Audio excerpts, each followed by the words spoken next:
Little black book. You know what time it is. Time it is. Time it is. Time it is. Time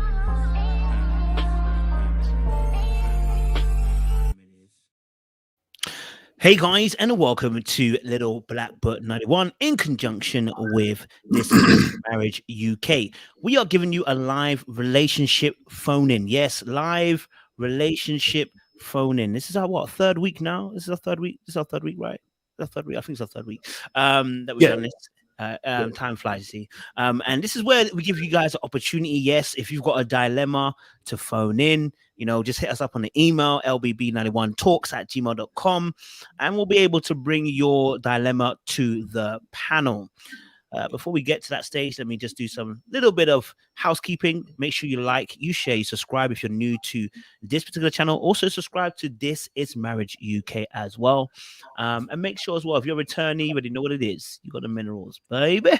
So let me allow my fabulous guest to introduce himself. Mr. Curtis, talk to them. Yes, This Is Marriage UK. Pleasure to be on the platform, bro. We're having those conversations. That's what we've been doing for the last 6 years. Having conversations around relationships, single, married, or divorced. Ask your questions. Guys, tonight is our weekly phone-in. The Gifted. Hey, The Gifted. How you doing? Good to see you. Ask your questions tonight. Bring your questions tonight. And if you want to feature, just let us know. But yeah, we have those conversations. And I'm going to hand you over to Kelly. Yeah, you just jumped in right at the end of the... My internet was mucking around. Sorry, guys. It gets like that. All good, but you just have to introduce yourself. It's in your Okay. My name is Kelly Broderick, and I am an integrative therapist working with adult individuals and couples. My practice is online, and I can be found on Inner Transitions on Instagram. Beautiful stuff. Beautiful stuff. Thank you very much, Curtis and Kelly. So, as I said, audience members, it's good to see you as well. I know you guys will start flooding in as time goes on, but this is a relationship phone-in session. But before we get to the part where we start doing dilemmas and start diving deep into some of you guys, problems that you want us to tackle a little bit, we've got a few videos we want to watch and show you guys and discuss as well. So strap in, get some food for yourself, get a drink, and enjoy the entertainment and the edutainment. Someone said to me, edutainment for tonight. All right, that's where you educate and have fun. All right. So our first video, we've got it. It's on TikTok. I'm gonna bring the screen in. Hopefully, I can zoom in a little bit better so you guys can see it a bit better. I'm gonna just do this. Yeah, a little bit better. There we go. And there we go. Let me just put this back. Actually. That'll be smart, wouldn't it? All right, cool. So let's play this video and see what we get. Oh, where's my sound? Can you guys hear that? You can't hear it, can you? That's my bad. I think I haven't got sound on. Let's do that again. If you grew up in a home that was chaotic and emotionally unstable, as an adult, dating a partner who provides consistency and stability may feel boring. So what you gonna do? You'll do everything you can to recreate the same childhood experience you had. Fights, drama, abuse, arguments. Because the feeling it gives you feels familiar, even if you don't like it. So if you don't address your childhood trauma, your relationship will. Follow for more mental health content. If you grew up in a home that was chaotic and emotionally unstable. Wow, okay. Oh, okay. What's our thoughts around that particular piece of education there? She was talking about trauma and not dealing with traumas. What's our thoughts around that? We had a conversation about this yesterday. So what's your guys' thoughts on this? Curtis has got his mouth on his hands around his mouth. He's doing his little shake. She's talking the truth. The work that I do with a lot of clients, it's around, one of the things that I do, the main basis of my work is going through the genogram to look at what their childhood experiences were like. So what were the relationships like within the family, within the sibling group, with the parents, with grandparents, aunts, uncles? Was there domestic abuse? Was there substance abuse? Was there broken attachments? Was there, child abuse? All kinds of, different you know, things that could possibly happen? Were there things that happened that nobody talked about? Did people, you know, have to flee their homes for any reasons? That then helps us to kind of get a little bit of a picture as to how things may be playing out in the present. So, you know, we look for familiarity. That's, you know, we're creatures of habit, aren't we? So if you then date somebody, so thinking of somebody who may have experienced quite significant trauma in their childhood, you know, it's going to be very difficult for them to engage in a healthy relationship, because they won't know what it looks like if they've seen, you know, a lot of abuse or a lot of people angry, shouting and things like that. They may see somebody who has a secure attachment, who's very comfortable within themselves, as boring. Oh, they're just the nice guy. They want excitement. They want fireworks. But fireworks is usually a recipe for disaster. It's usually that's a very toxic relationship. So anybody who's getting into relationships where it's not butterflies but it's fireworks, then, you know, there's something to be concerned about. So yeah. Boy, Kelly, this is your forte. Yeah, this is my field, mate. This is a couple of things stuck out for me with this video. One, how we unconsciously choose our partners. You know, we get into relationships seeing that person as attractive, but not fully understanding why. And like someone down here said, agree and disagree. I think it's Grace, maybe. Yeah, no, Basic Goodness. Goddess. In that there's pros and cons to it. Some people try to choose the opposite to what they've experienced. And if they are trying to choose the opposite of what they experienced because they don't want to go through certain levels of negativity, that's brilliant because they're conscious. But some of us are not really that conscious. We're just being because we like what we see. We don't know why, but it's familiarity. And some of us will go through relationship after relationship choosing the same kind of girl. Same kind of girl. You listen to these rappers sometimes. Say rappers. It's not just rappers. Shame on me. Certain celebrities who just tend to just go through a lot of relationships and they're picking the same girl all the time. But the thing is, so here's the interesting thing about growing up in a home where there may have been, you know, trauma or dysfunction, and then actively choosing to do something different. First and foremost, the work has to be done with self. Even if you're trying to find a way out. Absolutely, because the thing is, you have to be aware of where some of your patterns of behavior is coming from. You're completely unaware of it. I know for me, you know, I thought I was woke, you know, until I went into therapy, and it all came collapsing down around my ears like a stack of cards, because I thought I'm doing different to what I grew up and what I saw, you know. And the thing is, I consciously felt like I was doing something different, but until I had to, you know, go in and do the therapy and stuff like that, you know, you're going self-assured. Yeah, man, I know myself. Yeah, that thing came down like as quickly as it went up. But that's okay, because once you open yourself up to being able to look at, actually, there are things that are probably, you know, similar to like my mum. My mum is wonderful, wonderful lady. You know, my mum used to shout a lot, cuss and make noise. Do you know I actually do the same? My kids moan at me all the time. Why are you always shouting? I've turned into my mum, and I said I was never going to be that. I would never be like my mum. Yeah, I'm never going to be that parent, but I'm exactly the same. But I have to be consciously aware of, right, you know something, you've actually got to find a different way of doing this. But until you are able to really confront yourself and tell yourself the truth and recognize, hold on, when these things happen, I react like this. Where did that have come from? Where do I need to then make the change? It takes time. It takes time. It takes maturity. It takes vulnerability and transparency. And being accountable. You know what? You've touched on something, Carl, my second point, which was, if we take a look at the relationships that we're currently in, or maybe the ones that we're chasing after, like there's someone that you're interested in, or the ones that we've just left, I think it's powerful then to identify. But let's identify what you're doing there and draw, because I don't necessarily think that who you're with is necessarily the wrong choice. It's not necessarily the case. I think it's more about what you're doing with now you're there. What can you learn and how can you progress better where you are now? Yeah. Coach.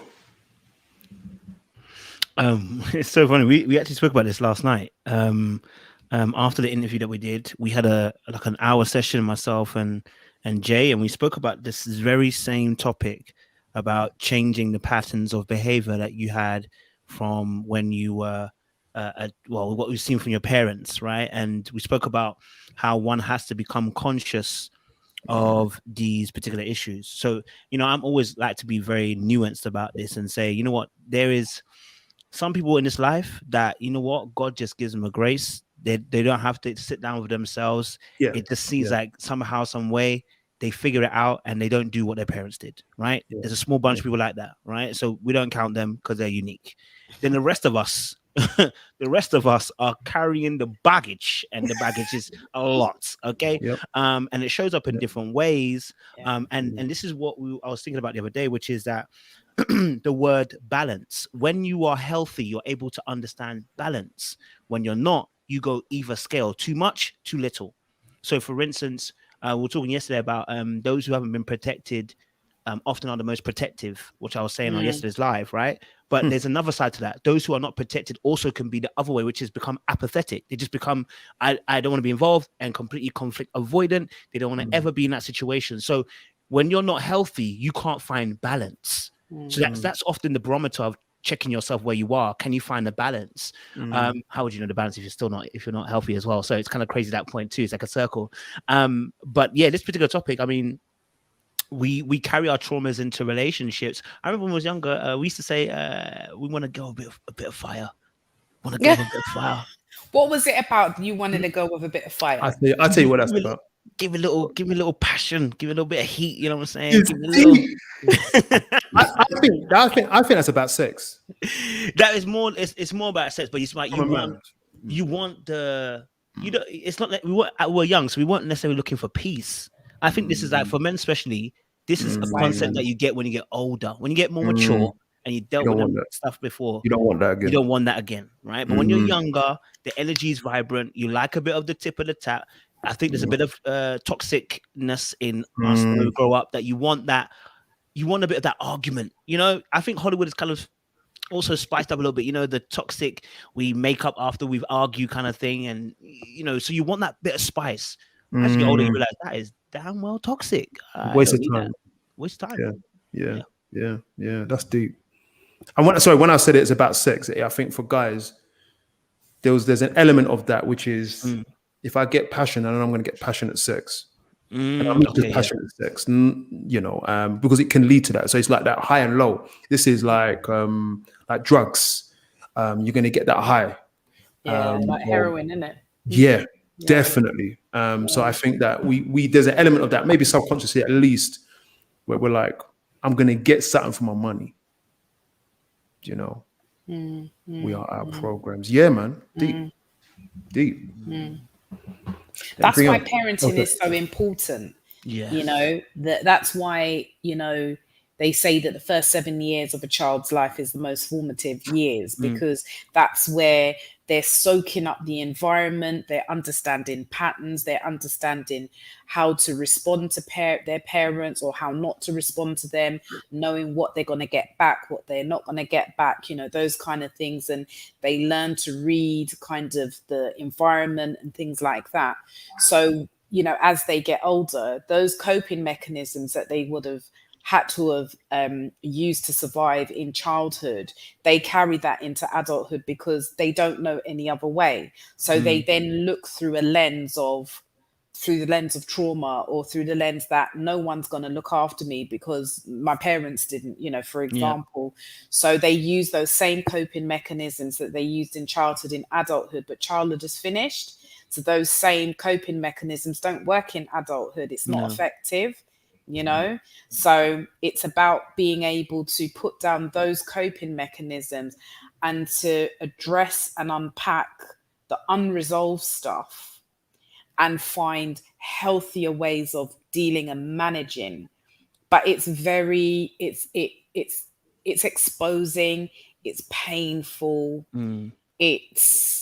it takes a lot of hard work, you know, to be able to confront things that you may not remember, and you know, but if you stick with the process, you do eventually come out of the other side and look back and think, wow, look how far I've come. And I'm now learning to deal with situations differently. I have clients that I've worked with for a long time, and where I met them, you know, from the beginning to maybe where we are, you know, however long down the line, often it's like night and day, you know. And I'll tell them about the changes in terms of what I've seen. It's beautiful. It's a beautiful transition, but it's not always beautifully packaged, you know? Do you know what I want to add to what you're saying, you know, because it's made me think, because I think for me, every year I can look back and see some progress with me. I'm an enlightened guy. I can preach, I can teach, I can encourage, I can counsel. But when it's me, it's a different game. And one thing I would add to that, Kelly, if I may, is to say that I think that, and I'm so glad we have you on the show.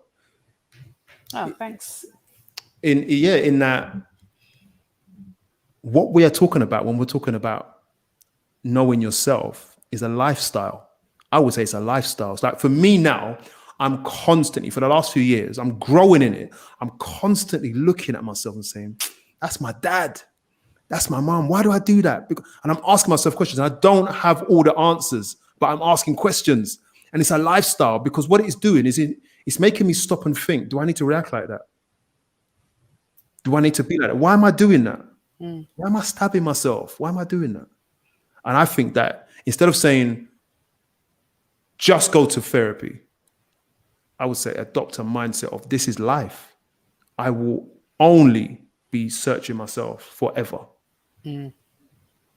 Because I think, how can you be transparent with God if you don't even know? Like, you've never learned to peel back the layers, you know what I mean? You've never undone your top button with God. You ever heard people press? It troubles me when they've got that whole vocabulary. You're right. Curtis, I think your internet's gone a bit funny. He's got the Ted Riley spirit going on right now. Yeah. That's good. We're giving us a Dalek life. Oh, this is Man's moving like he's in a TARDIS. Cuz.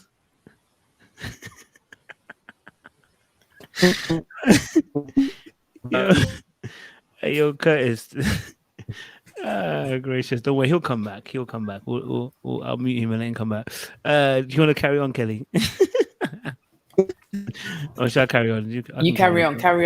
Because he was in full flow. He was in full flow, yeah. Oh, yeah. Is he back? You back, Curtis? I'm back. Oh boy, you got that Ted Riley stuff going on, bro. Yeah. You need to exit and come back in. But no, just as in what he was kind of saying, I think myself also as well, you know, I'm trying to always do a check-in as well, as in where this behavior is coming from. You know, we said this on the live yesterday as well. We said I had those moments where I'm like, yo, that's my dad, bro.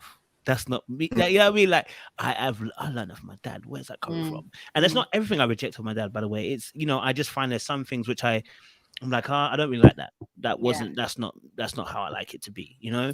And I think, you know, as Curtis was saying about, you know, checking yourself and stuff like that, and kind of seeing, you know, I do that a lot. But I would say there's an era of pride, you know, which comes from the independence. You know, growing up in a household where, you know, you got to do a lot of things for yourself. I wouldn't say so much things for yourself, but you learn how to be independent to get certain stuff done.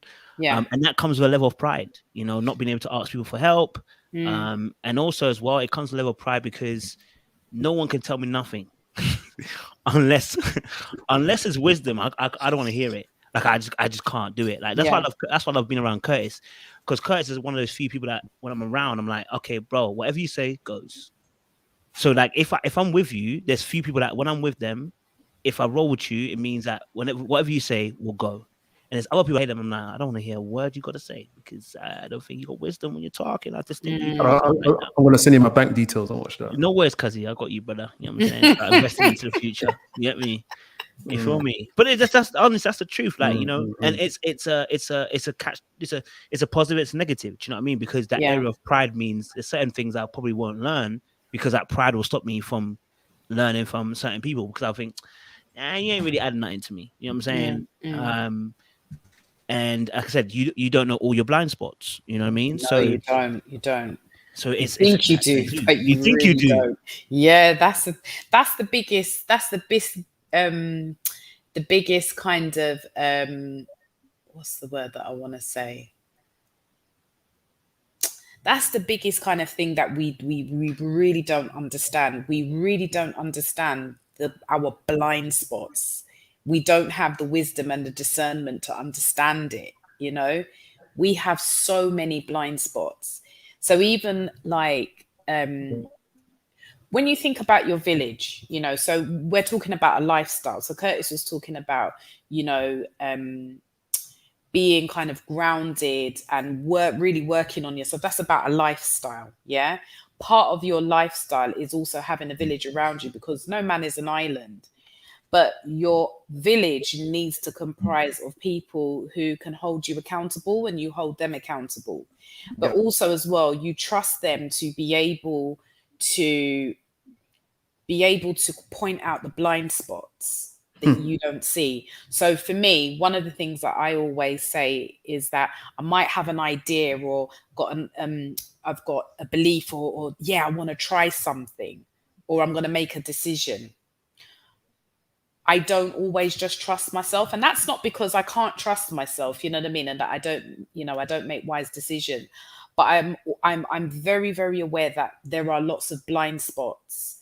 And I need those to be able to point some of those things out for me, you know, in case I've missed them. So I always say that when you're in the picture, you can only see what's around you in the picture.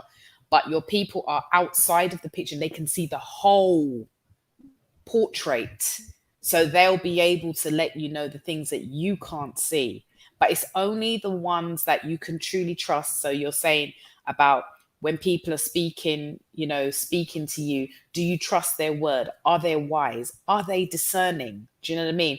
You have to be really, really careful who you're allowing to speak over your life. Curtis, you there? Your thing is still doing Ted Riley, bro. You might want to check the internet connection right now. Your thing is doing a lot right now. We can't even get the audio from you, bro. I can't even get the audio from him. But yeah, I mean, to be honest, you're right. I mean, you know, the blind spots that we have, you know, and that's where that's where if you're prideful, you struggle to be able to. You struggle to be able to be open to hearing those particular critiques. You know what I mean? When someone's saying, "Hey, you got a blind spot here, bro.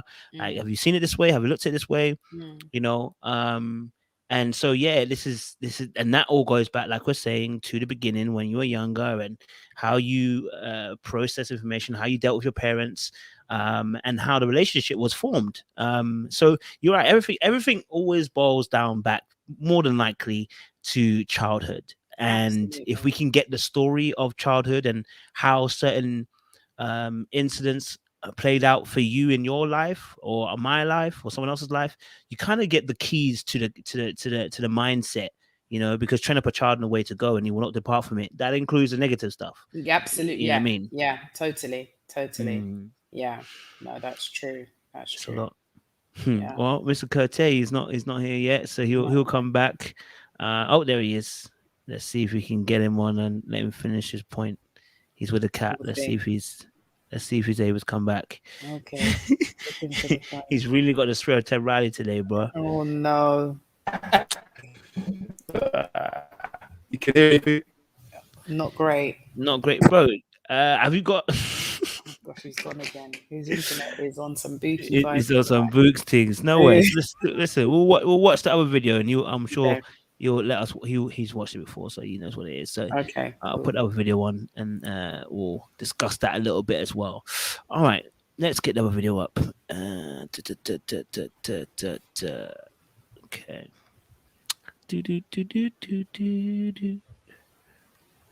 Okay. There we go. And share system, and there we go. All right. There we go, and let's put a sound on. Okay. That's our second video, guys. We're just gonna play it for you guys. Husband to be successful, because I didn't need my husband. I was already successful and up before I had him. What are you You talking don't need a about? husband to be successful, not at all. You don't need Okay. a husband to be what the does queen of a successful throne. look like? What does successful look like, boys? Happy in your own skin, happy with the person that you are, and love with the person that you are, that you don't have to look for a man to love you because you already love yourself. And that's what I mean by a successful female, because success Is can this look in any successful other way. female going to have children? Yeah, she may Yes or have no? children. She may have children. So She may. is part of being successful with kids? Yes, you can be successful with kids. Absolutely. Okay. Absolutely. So how can you be in this, what you just painted out to be successful without being married, and you have a child in this scenario? So without The child has a nothing to husband, do with that scenario. children has everything to do with that scenario. So when you said a woman can be successful and not get married, when you add a child to that, she is no longer successful. She is now a single mother. And being a single mother is not success. Single motherhood is failure. A child, a family comprises of a man and a woman, not a woman. If you are a single mother, there is a certain amount of failure. And I'm sorry to say this, but we got to stop this shit. We have to look at life the way it actually is instead of what y'all asses want it to be. For you to sit here and say you could be successful, cool, yes. But when I started asking you different parts of the success, and you started adding children, if there's no man in the household, if there's no man leading, helping you raise that child, sorry, that is not success. If you would have said, oh, a woman can make millions of dollars, not that success. But there is no success when there's only a mother and not a father in the household, because then you're thinking selfishly. You may feel like you're successful, but does your child think you're successful? Does your child think that they're successful? No, because they didn't have no daddy. And even if the daddy was around, they didn't have a daddy raise them in the same household. There is no success without the intact family. Now, I've admitted in my own life that I have a failed marriage, and I spent time with my kids, but I was no longer in the household. See, with all of us, just like what you're saying, you've been through a lot, right? The number one thing we have to do is stop being children and be real with ourselves and say, hey, I do have a certain level of failures in my life. Therefore, I cannot do them again. A lot of these ladies. Woman doesn't need a husband to be successful, because I didn't need my husband. I was already successful and up before I had him. That's a lot. That conversation took a turn because I saw there was two or 3 points that were being argued, so it wasn't one point. So they were I don't even say they were missing each other. The conversation flow went somewhere, but I actually saw both points of view in the end. But I get it, yeah, but I think the delivery was completely horrific. Abysmal. But do you know what I mean? So that just kind of, for me, that just distracted me. It was the part of it was her a little bit in the way how she was trying to, I guess, explain herself, and maybe she felt she had to over-explain. I get that, yeah, but I thought it was a lot of noise. It was a lot. Can you hear me now? Oh, you're breaking up a bit. a bit. You're back now. Wait, go Okay, on. you're kind of back. Yeah. Try it. You better go on that 4G. Your Wi-Fi is on a Wi-Fi thing. You better try that 4G. Yeah, carry on, bro. Try it. See 4G what might happens. have to be. Oh, yeah, you must get on that 4G, my G. Get on the 4G. Your internet is moving absolutely. Your internet is moving. Get on the 4G, sir. Get on the 4G. Oh gosh. Yo, he'll come back. He'll come back. He coming like this, coming like America Online. Like, his thing is spooky. Yeah. So to watching a video, I think the first I want to deal with it in sections because that Yeah, I feel think there we was two need different to. things Yeah, going on. let's break it down. The very first thing that she said, I agreed. She said, obviously, a woman can be successful without a husband or even a partner. I think depending on what we're measuring by success here, right? Do you know what I mean? If we're talking about financial success, she doesn't need a husband, she doesn't need a partner, she doesn't need a man. Hey, people don't need a family to do this. They just need to be able to do what they need to do and do it successfully, right?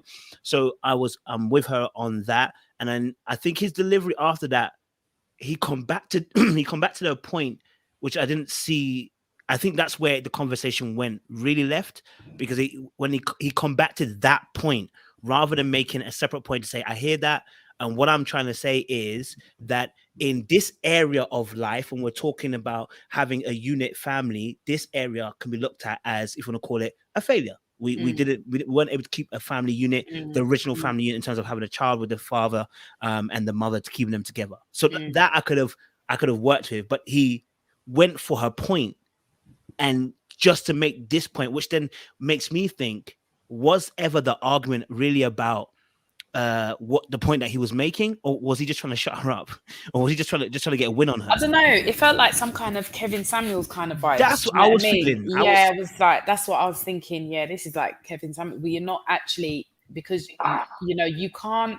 You have to break it down. It's not one of those kind of arguments that you can just brush over with one brush. Do you know what I mean?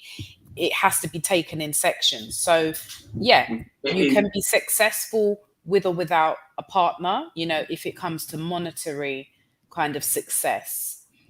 If it comes to kind of, wanting to raise healthy children, in a 2-parent home, see, now that's where it can become a bit sticky, because who you marry or who you have a child with, you don't know what kind of traumas that could be playing out, and that could have broken down the relationship. Also, as well, we've got to look at, if there's some kind of abuse going on, like if there's some domestic violence and things like that, is it worthwhile staying in a relationship just to keep the child in a 2-parent home where there's clear trauma going on? Or is it better for the couple to split, so that, the main caregiver, whether it be mum or dad, however the situation is, can create a sense of security for that child.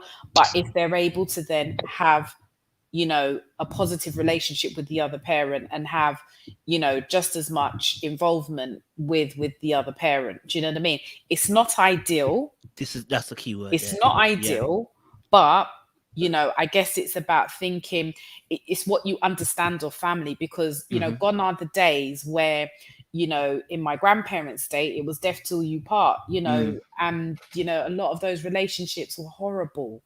Some of the men were philandering all up the place and had other families, or there was a lot of abuse, or they disappear, or just not managing, not being able to be the head of the home. Do you know what I mean? And cause a lot of stress for mum and the children. It's not that time anymore. Women are more empowered, and they say, listen, this is not for me. I can't do this. We're gonna have to separate. So I think everything has to be taken into context. It can't be a blanket kind of rule. I think that this guy was projecting some of his own stuff into whatever argument was going on, maybe she was projecting some of her stuff in, because maybe she felt judged, you know, by him, the way how he came for her, and almost kind of question, you think being successful as a single parent is, you know what I mean? So I'm just wondering if there was some transference and counter transference going on in that kind of debacle there, why it was very, very confusing. Yeah. Do you know what? I can you all hear me now? Yeah. Yes. 5G. So I'm on the 4G, man. I'm on the 4G. Oh, 4G. Okay. 4G plus, apparently. Oh, right. Okay. I could hear, and this is why I'm upset with Kevin Samuels and that gentleman there. I'll tell you why I'm upset, because not everything that they're saying is wrong. Yeah. But delivery is as powerful as truth. I say this all the time. You understand? It's like you've got good food. There's two different ways to plate it up, and you can plate up good food in a way that makes it unappetizing. Mm-hmm. People will walk out of your restaurant even if they're hungry because it's disgusting the way you prepared it. And people like Kevin Samuels are destructive, especially to the black community, which suffers a lot. The black women, because the way they plate food.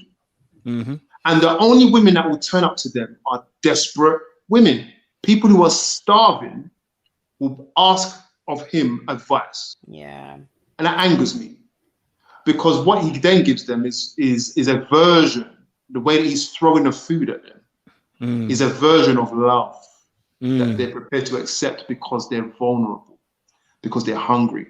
This girl, on the back of that, it was interesting for me. You could hear the struggle in her voice, the struggle of life, the struggle of identity, the struggle of I've messed up, I've made my mistakes, and I'm fighting to get out, because America's a different game sometimes. Yeah, it's the whole. Do you know what I mean? Yeah, then it's very different to us over here.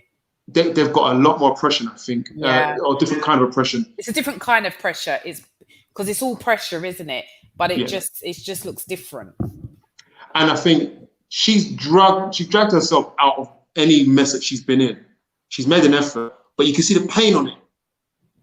You can see the pain on it, and I'm like, men who naturally are so often in a position of power need to be careful how we pull each other out of mess. It's like, Kelly, you and I, Kojo, we all support people. There's a way to talk to people when they're wrong, when they're struggling, when they're vulnerable. We don't even need to talk about failure. It's not failure. Even if it was. Even if it was.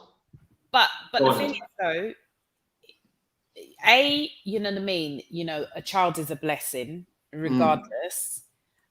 You know, and failure, you know, to whose standard? What you know, what does that mean? You know, I just think that to him that may seem like failure, but to her that might not be failure. Do you know what I mean? And that's okay. It cannot be failure to bring up your children the best way you can. Absolutely. But for him, he's taking that. He sees it as failure. So that's his opinion. And he's entitled to that opinion. It's an agree to disagree. That's your opinion, but that's not how I see it. Do you know what I mean? And that's okay. And I guess it's important to, and this is why I'm saying about projection, when you're projecting your stuff into that person and locating the issue in them. Do you know what I mean? So he's located the issue in her, whatever her situation is. And actually for her, they're not, it's not the same thing. You know, she's not seeing it the same way as he's seeing it. And then that leads us on to the whole issue of be careful whose narrative you take on, because at the end, oh man, am I breaking up again? No, you're here. Yeah. My Wi-Fi is coming back on. It takes about 10 minutes. We have to be careful whose narrative we take on and whose narrative we live by. If it's a religious narrative, if it's your social group's narrative, is it a narrative that is conducive to you to bring up children? Is it a narrative that's conducive for you on God, to stand up straight, to wake up every day and keep going? Whose narrative are you living in? I think that we have to be, especially women, have to be careful of that, because I think there's too much out there now, too much power out there where women are being belittled because of mistakes they've made. just because of their mistakes. Yeah, I mean, to be honest, when I watched it, obviously, like I said, I think there is, like I said, I'm trying to read it, and there's like I said, there's two different arguments happening, and that's the problem here. And obviously, like, yeah, delivery. You said my point, which is delivery is always an important. You know, it's very. In fact, delivery is a key thing. I've always said it's love without love. Saying truth without love is cruelty. You know what I mean? The Bible says you are a clanging cymbal when you want to say something or do something. You want to operate in the gifts of the Spirit, but you have no love. You know what I mean? Mm. And so yes, it is. It's important to have that delivery on point, because that message being sent has to be received. That's the reason why you said the message. You said the message so that someone can receive it. What is the point of sending a message? It gets wet in the rain and no one can read it. Well, what was the point of sending it in the first place then, bro? Do you know what I mean? So it's important. The delivery's always got to be the most biggest thing important. Now, I've always said the same thing, and it's probably I know I'm gonna be hated. I'm gonna be hated. You know, similar to Kevin Samuels and similar to this gentleman here, I always say I want to extract the truth from what you're saying, right? Because I think we have to repackage what's happening. For instance, right? For instance, what that gentleman said there, without context, we don't know where she's come from, right? So now when you deliver that message, more than likely it's going to come at the wrong angle, because it's going to be very flat, which is you didn't make it with the boyfriend or the husband or whatever, and now that's a failure without the actual understanding. Ooh. I think he's got two lots in there. Hold on. You know, without the understanding of the context, it's going to be a very flat message, right? And so that's probably why he's hitting such a brick wall, and the way it's coming off in such a hideous way. I think in general, as an argument, right? And I said this, and I said people might disagree, and we can discuss this as an argument. I don't see failure, and this is the word failure that's a problem. Because how everyone sees failure. For instance, right? If I was to say I failed in my first business, nobody's going to say anything, right? Because we accept failure as a term for business. It's not a problem. When we say you failed, right? Let's say, for instance, I failed in a relationship. Now one feels like they're being judged, because the word failure has a different kind of context, has a different kind of weight in a different context, right? So the wording has to be important, right? So the truth of the matter is, if I get into a relationship, it doesn't work out. Can that be a failure? Yes, it is a failure. I failed. But is a failure mean like I said this last time? If you fail, does that mean that we're done? Does it mean I'm thrown away? Does it mean I'm not good? Does it mean that that I can no longer date anyone else after this? No, it just means that I took an L here and I had to learn. Because that's what we say in business. If you failed, business people say all the time, I failed here, I failed here, I failed here. It wasn't for my detriment. It was to make me better. You know what I'm saying? So I get what he was saying, right? In a sense of the fact that the family unit, because let's be honest, you didn't get into having a child with somebody to quit that relationship. Like, do you know what I mean? Like you weren't aiming to be a single mother. If you were, I'm not about that life, but you weren't aiming for that. So what you were aiming for, you didn't succeed in it. And the same with any man who also as well gets into a relationship and then has a kid with a woman and then disappears. You have failed. Do you know what I'm saying? But that's in that context. Now, I think the way he spoke about it, I would never call it a failure to someone, because I already know what the word will would entail. We don't right? It would instantly cause a wall to come up, and we can't have a discussion. Do you know what I'm saying? Right? So, and because of the way he was coming, his point was contradicting her original first point, which is where he's wrong, right? Because her first point was you can be successful without a husband, without a man. And that was her original point. And then he's trying to counteract it by saying she's a failure as a mother. She's a failure, basically. And that's where he's and so he's instantly so it's a blanket. He's put a blanket statement over she's a failure. Yes. You know? But then a failure in a relationship, is that a failure, or is it just an ending? An ending of this chapter. It's a pretty way to say it. It's a failure. Maybe. We failed. No, but you know what it is? The context of that label, that's a label, right? The context of that label is important. We failed in relationships. We failed in marriage. Yeah. But if I plant that concept, that narrative in your head, you can live that. And that's why I'm angry, because he's just told her she's a failure. And in general, it's political. Yeah. it's an issue. Like, you don't take a moment of my life. And this is why you've got to thank God that God is judge.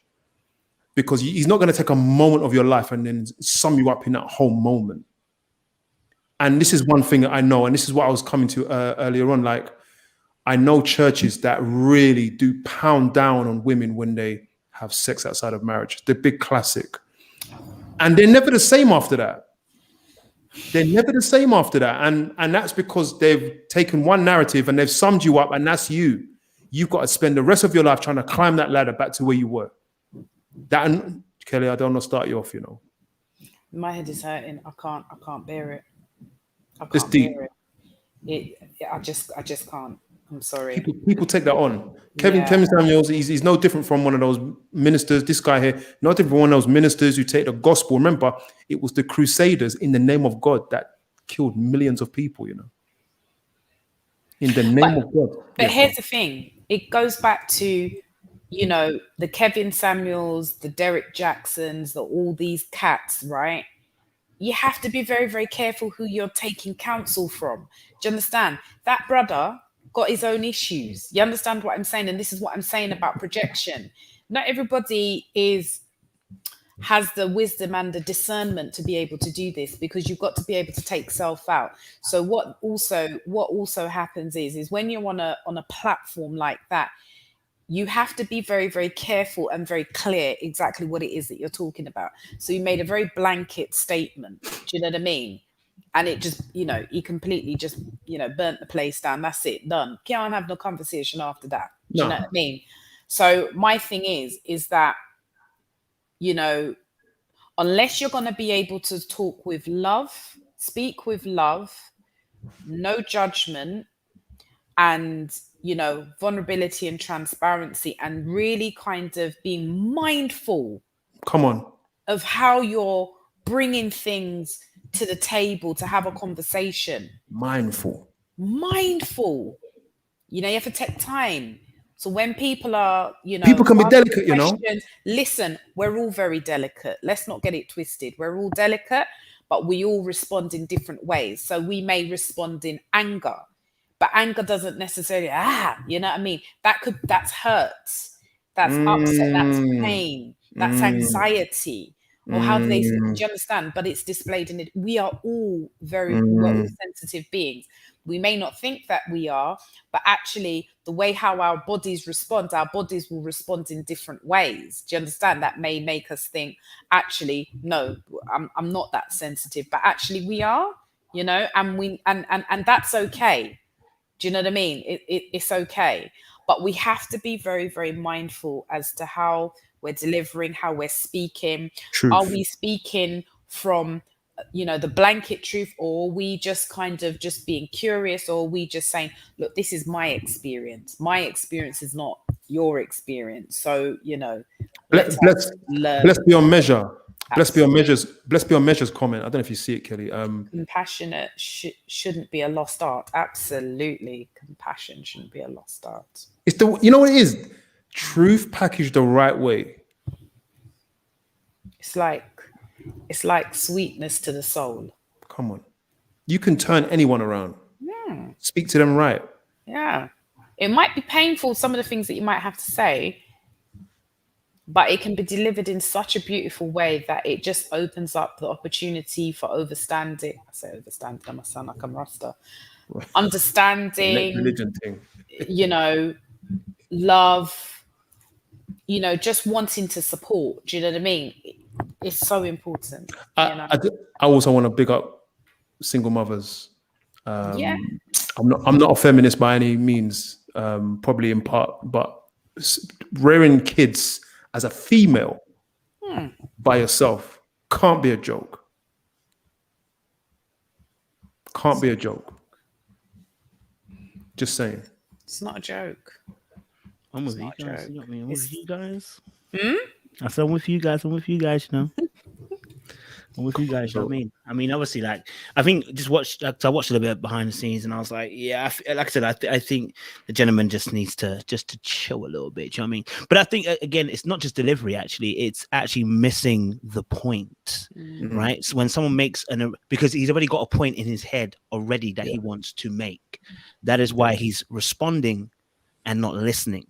Because I just watched it again, and at one point she said, you know, you can be successful with kids. You can be successful with kids, and you can be successful without kids. And then his point responding was, so you're saying now, so you agree with my point now. You're saying that obviously the success is you having kids. And then he went on to marriage. Why? Because he wasn't listening. He had already had a point in his mind to discredit and make sure that, okay, look, if you're a single mother, you failed. And that's where that's where he was coming from. So it already was a preconceived idea that he had to put into the conversation.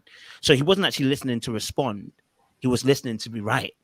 You know what I mean? And so that's why that conversation goes the way it does. Because if he actually listens, if he watches it again, hopefully he watches it back again and he hears it, he'll hear what she was actually saying. They were making two different points. It sounded similar because they were using similar words, but they were making two different points. Well, it's quite manipulating because that's exactly what Kevin Samuels does. No matter what you come with, he's going to steer it to that narrow narrative theme framework that he has prepared already. Yeah. All that effort put into studying statistics and facts around what women need to be and who's beautiful and who's not and who's going to be successful. All that energy when you could have took them and brought them out in a different way. Statistics doesn't tell you the full story. There's no context towards in statistics. It's just it's just a number. It's just a figure, you know. And you know, if you're going to use that as the basis of your argument, then you've already lost. Do you know what I mean? And you've already missed the point, because actually it's about taking on, you know, and understanding people's individual circumstances, you know. I mean, again, I would say I don't take up for KS. I don't take up from at all.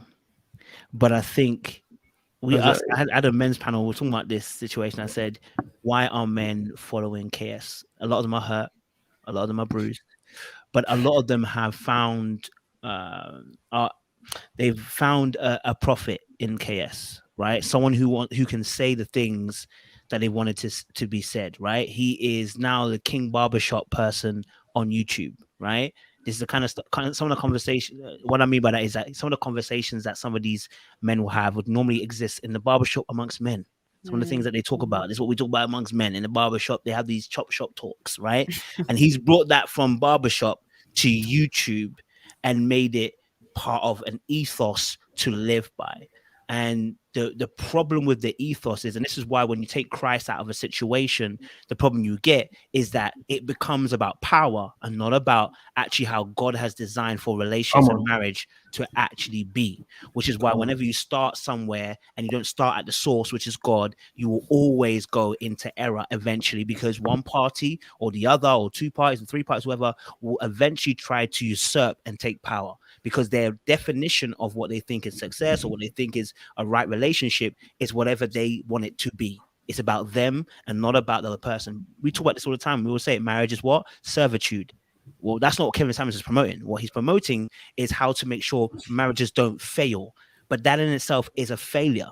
If we're only aiming to make sure marriages don't break up, that's actually a failure, because you could be unhappy in a marriage and make it to the end. This is what we've been seeing in generations past. Listen, I don't get excited about grandparents and grandparents gone far who stayed in marriages, because if they were unhappy and they were getting beaten or they were being abused or they were in a situation where they couldn't leave because they have no money, that is not a success. And then that becomes an idol over what God has said for us. Success in that area is fantastic. We love it. But if you're aiming to just keep your marriage to prove to the world that you've been successful in this area, but you live a life of unhappiness and you're alone and you don't even actually have a partner, but you have a ghost and a shell who's living with you, what was the point then? You must have been alone, right? So, you know, that's why, you know, a lot of the conversations go left, because the original starting point is left already, you know? Yeah. I could talk all day. I hear you, brother. I hear you. Okay, cool. So we got a little bit of a dilemma. today we've got a little dilemma for you guys. And you know, it's a deep one. I'll read it for you because I can't put it on it because it's quite a long one. So, let me see if I can. Actually, no, I can show you guys actually on the screen. That would help, so you guys can actually watch it as well. Because it'll be easier following it. So let me do this. Oh, there we go. Don't delete yourself, bro. Yeah, that's what I was gonna say. I almost deleted myself, bro. Almost deleted myself, bro. Okay, let's have a look. There we go. Okay, I'm gonna have to make that bigger so you guys can see it. Okay. Is that readable a little bit more? Yeah. Okay. Computer, So the dilemma says, I'm writing in for your next relationship panel. I've been in a relationship for the last 5 months. The guy I've been dating has been great, emotionally expressive, always has my back, and is romantic. However, I started noticing that he has the tendency to lie. It started off with him not telling me he went on 2 dates with a close friend. Nothing went further. They didn't vibe before we met. I ended up finding out because she told me, then I confronted him. This broke down my trust, but I still proceeded with the relationship as he was everything I wanted in a man. A few months later, and I recently found out that he lied about so many things to impress me because he didn't feel good enough for me. This included lying about the fact he has a master's. He hasn't even got a degree, a driving license, saving for a property to get. Wait. Well, hold on. This included lying about. That's a jump in it. He has a master's. He hasn't even got a degree, driving license, saving for a property together and his own property. He has a property in his name, but it's essentially a family investment, not exactly his. These are all things that I do have, as well as a successful career in big tech company. I'm so torn. I'm ready to settle down, and he is the closest to the one that I've ever gotten at the age of 29. He says he loves me dearly and wants to start again, a clean leaf. I'm afraid that he's a compulsive liar, and the lies won't stop here. What is your advice? Oh, I already know what the advice is. I already know what the advice is. I don't want to laugh. It's not professional. I already know what the advice is. Where was that woman? Remember that woman with red flag. Wally British. Wally British. Yeah, I need her right now. Oh, this is painful. I was just it was just like stab. It's like, she's so close, but yet so far. You know, it's that kind of thing. And it sounds as though for her, she's just like everything that up until the point that she found out that he was lying, he was everything that she wanted. And bit by bit, the stack of cards just started to fall down. And he's lying about very fundamental things, and you just think she needs to really take some time out for her and really reevaluate exactly what it is that she actually wants. Is it him? Is it the image? Is it... AW just said it. AW said it. You're just tired of looking. Yeah, I get it. Yeah. She's just like, you know what? It's not so bad. Nearly there. Let's just do it. Yeah, it would be. Do you know what? Sorry to cut you, sis. Sorry to cut you. Listen to this. Before we get to the red flags, the problem was before the red flags. Yeah, of which there are many. Mm-hmm. The problem is AW hit it on the head. I had a conversation with someone recently. They're in a relationship. They don't know if they want to start again. It's hard to start again. I get it. But what it is that their approach to the relationship is back to front. So, when you start living with someone and having sex, and then you're getting to know someone, that's like putting the cart before the horse. That's like trying to build a house from the top down. Because there are certain foundations that need to be in and certain things that need to be done before you get that deep. So I'm saying to this person that, guys, if I can advise you, romance is not a sign that you're meant for each other or that you're in love. It's not the thing. No. Romance is not it. Because romance will dead very quickly. Come on, it's like flower. It's like a flower. As soon as you cut it, it starts to die. It is not the relationship. It's nice and you need it, but it is not to be confused with love. Yeah. I hope you're watching, whoever you are. And the fact that, and this is my first point, Kelly, before you come to yours, to pick up on the end of this one, is the fact that you just feel that I've invested so much is a dangerous mindset sometimes, because it will make you, like someone said, settle now when you reach the red flags. You've done your maths, and the maths that people do for relationships is this: according to how I feel. Their maths isn't based on truth necessarily. It's based on what do I want. So people can bend the ruler and say, it's going to be good because he loves me, or because he's romantic. I know romantic cheaters. I know a few. I could talk, I don't want to hog the mic today. You have to cut me. This is a ready red flag situation. There's blood everywhere. Ready red flag. This brother's dressed in red. Yeah. It's a red flag still. I'm not gonna lie to you. But you know what? I mean, it's tough. She's invested 5 months, because she went past the red flags, and obviously now she's in it. That's probably the difficulty. It's turning back after 5 months. It's like sometimes you're already there. You want to try and make it work. Do you know what I mean? She doesn't trust him, though. She needs to check in with her intuition. She doesn't trust him. She doesn't trust it. And here's the thing. We already have the answers to our questions. Do you know what I mean?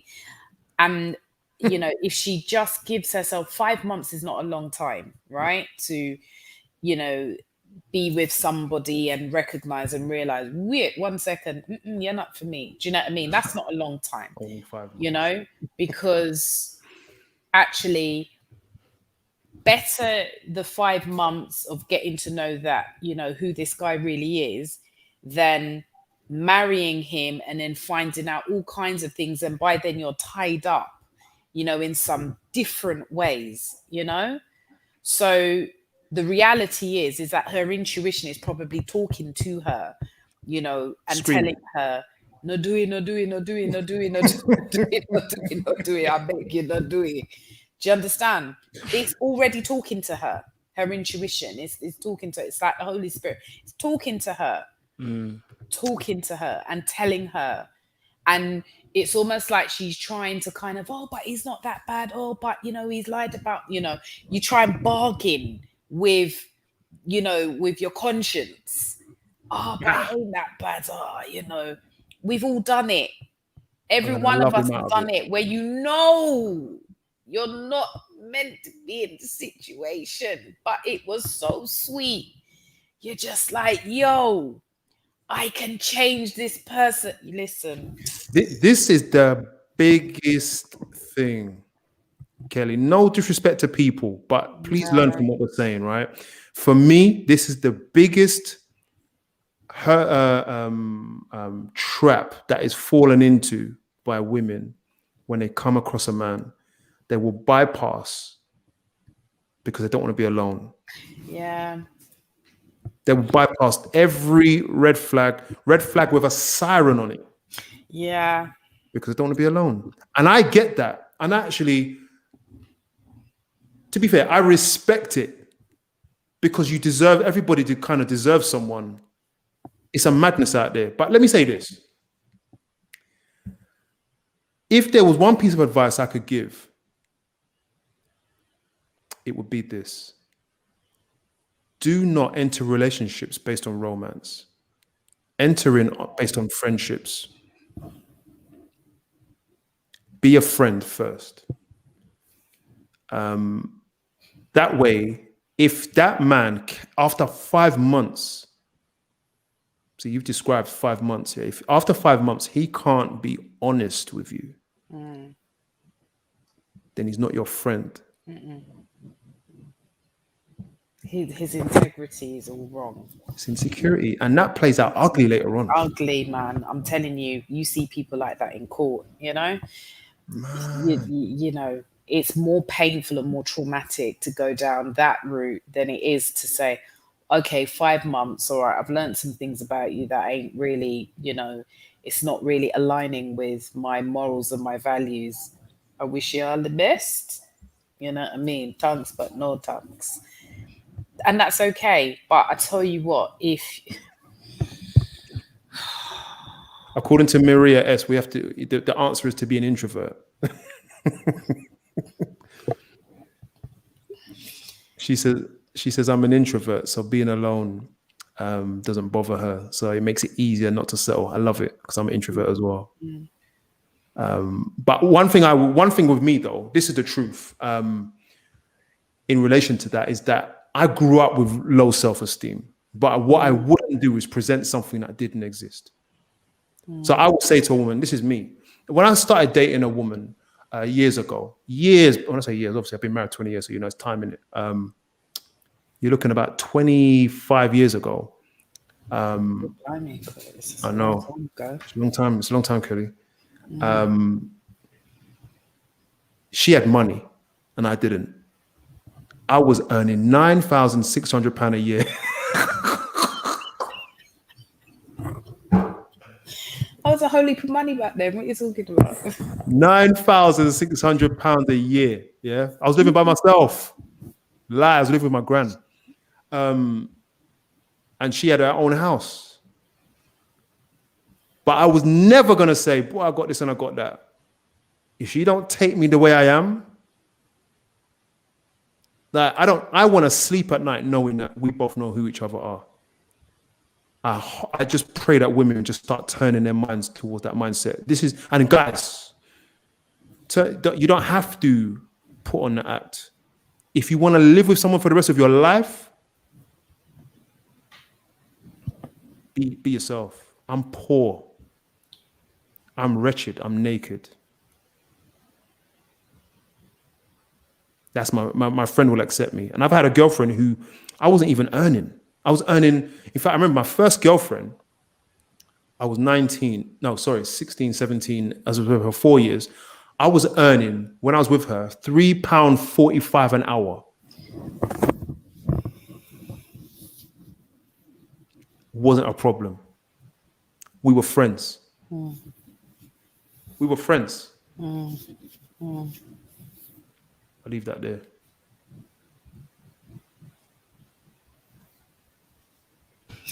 I think, you know, you've hit the nail on the head. Be yourself. Being yourself means being able to really think about what it is about this relationship that makes you want to consider keeping it, you know? What is it about being on your own that makes it feel so intolerable that you're willing to be with somebody who you know is not being honest with you and you don't trust? You know, are you looking for it? I like what you're saying. I like what you're about to say. I like what you're saying.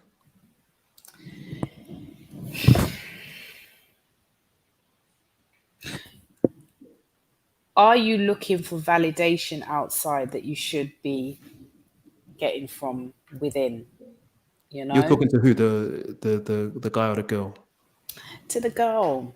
You know, the guy, he's insecure, and you know, there's a lot of work that he needs to think about doing for himself. You know, but he has to be willing and ready.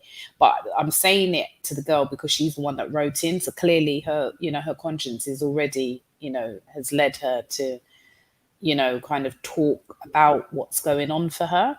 So that then goes to show that there's something that's not feeling right within her spirit, but she's asking questions, but she knows the answer. But for her, her feeling is that she's invested so much. And my thing is, it's only 5 months.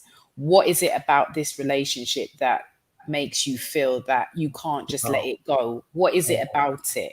What is it feeding, you know, within you? That being on your own and being true to who you are and what it is that you deserve. What is it that that relationship is, you know, is feeding and giving you? And what the relationship is giving you, could that be a toxic trait? Just something to just consider. Not to say that it is, but it's something to consider.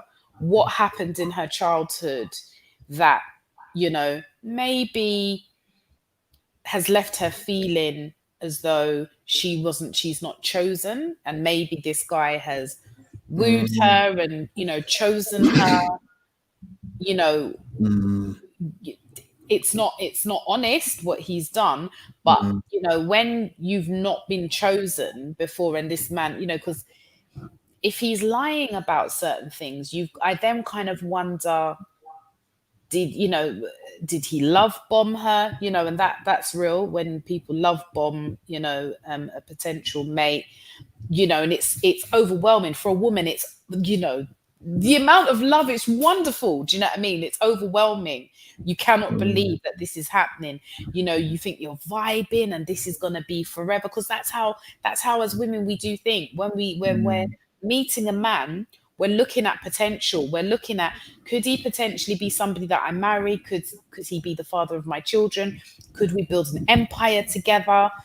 We're looking at those things, you know, even in those early days, even in the dating, you know, when you're asking questions, it's because we have an intention. We're genuinely interested to know, what is it that you're bringing to the table? Is it something that I can work with? Is it something that we can do together, you know? And he came with lies.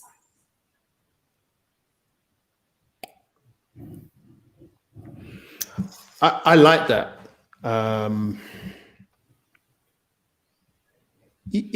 I just don't like to hear that people are so wooed so early on without enough evidence. And that speaks to you. Like, if you're going to be that, we use the term gullible, and I don't mean that disrespectfully. Yeah.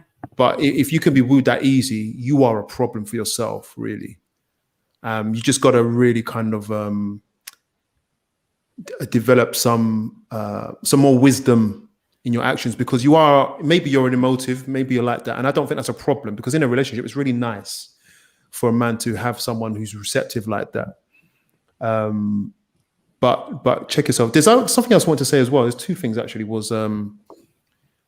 I think it's fine to move with a guy who just is nowhere near as successful as yourself. Walk that walk together, build each other up. I think that's fine.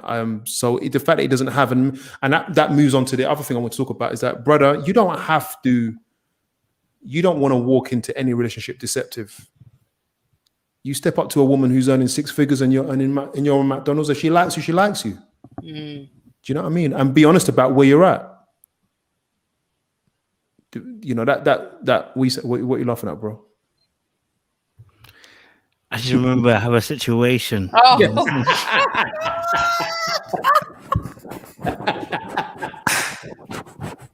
Come true with this, bro.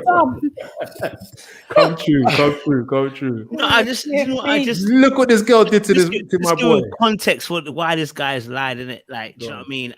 I'm not excusing the baby, by the way. He needs to go and help. He needs help. He's insecure. But I remember a situation. This is like just after university, right? I'm now 21, and I had been working in McDonald's for like 3-4 years now, because I worked in it when I was in sixth form, right? So I'm in McDonald's, but this is when I actually started my blog. I started my Gentleman Extraordinaire blog, right? I used to write a blog. So now I'm in Leicester with my boys, and we're playing Let's Move to These Girls, right? So we're out at night. It's like 9 o'clock, whatever. I'm trying to talk to different women out on the street, right? So two girls come out the library, right? Bad Ghanaian girl comes out the library. I'm excited. I'm like, brother, I got this one. All right. So I bop over there and I start, do my, I say, hey, excuse me. Because I think another guy was trying to talk to her, and I said to her, why didn't you give that guy no time? Whatever. She started laughing. We started laughing, and then we started walking and talking. Now we walk and talk to the end of the street, and she asked me a question. What do you do? And at this point, I'm thinking to myself, I can't say McDonald's. Nah, man can't say McDonald's.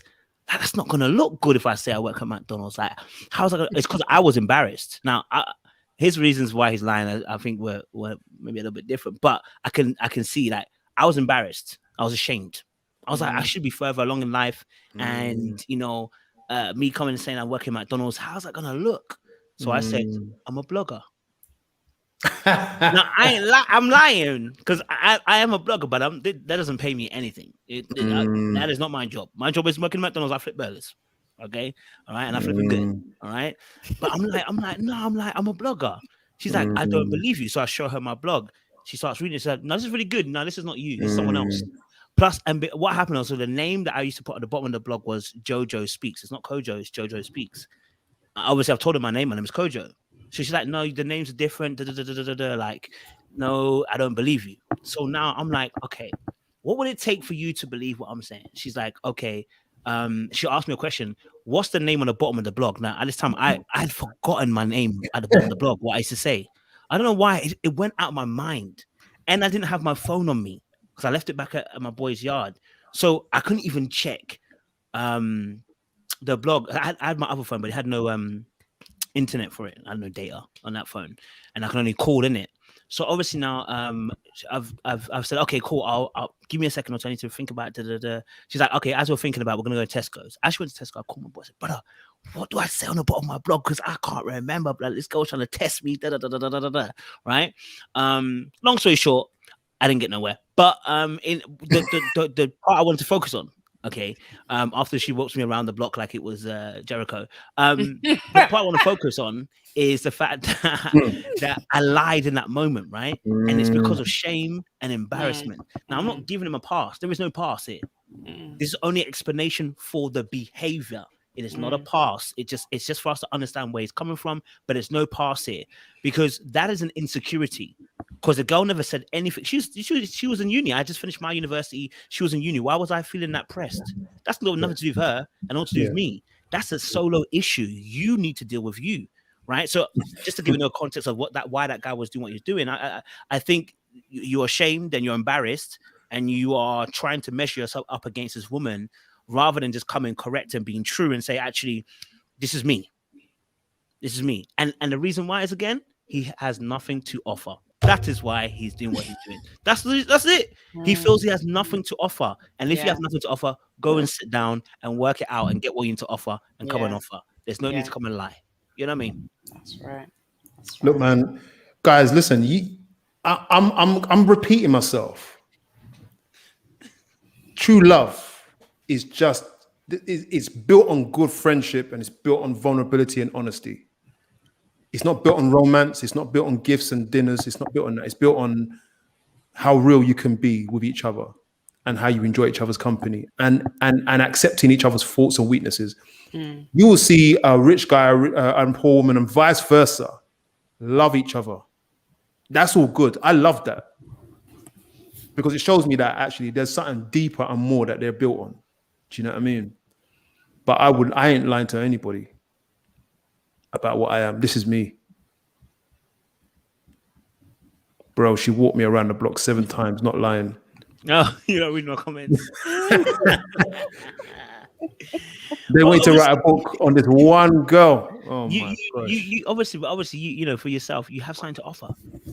Do you know what I mean? Like, and this is, we're going to be having a men's conversation about this. Like, we're talking about this. What is a man's value? Right? Is a value based upon finances?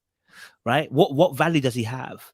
Right? Because like we're saying now, like for instance, that video we just saw there, right? She says she's a successful woman in her own right. She don't need a man. She's absolutely right. She don't. So if this guy hasn't got anything to offer of the same caliber potentially, he in his head he's thinking, I've got nothing to offer. I may have half, but I still got nothing to offer. Right? Because that was the one thing that as a man you had. And we're talking just basics. We're not talking about in reality, in truth of things, right? In the scheme of things, all he had was provision. Now, if you listen to the conversations from women sometimes about how they see a man, they call a man dusty just because he hasn't got enough money. So for a lot of men, that's pressure. So as much as we've got Kevin Samuels, we've got Pink Pill, right? Who infects actually a lot of women who are not even in part of Pink Pill.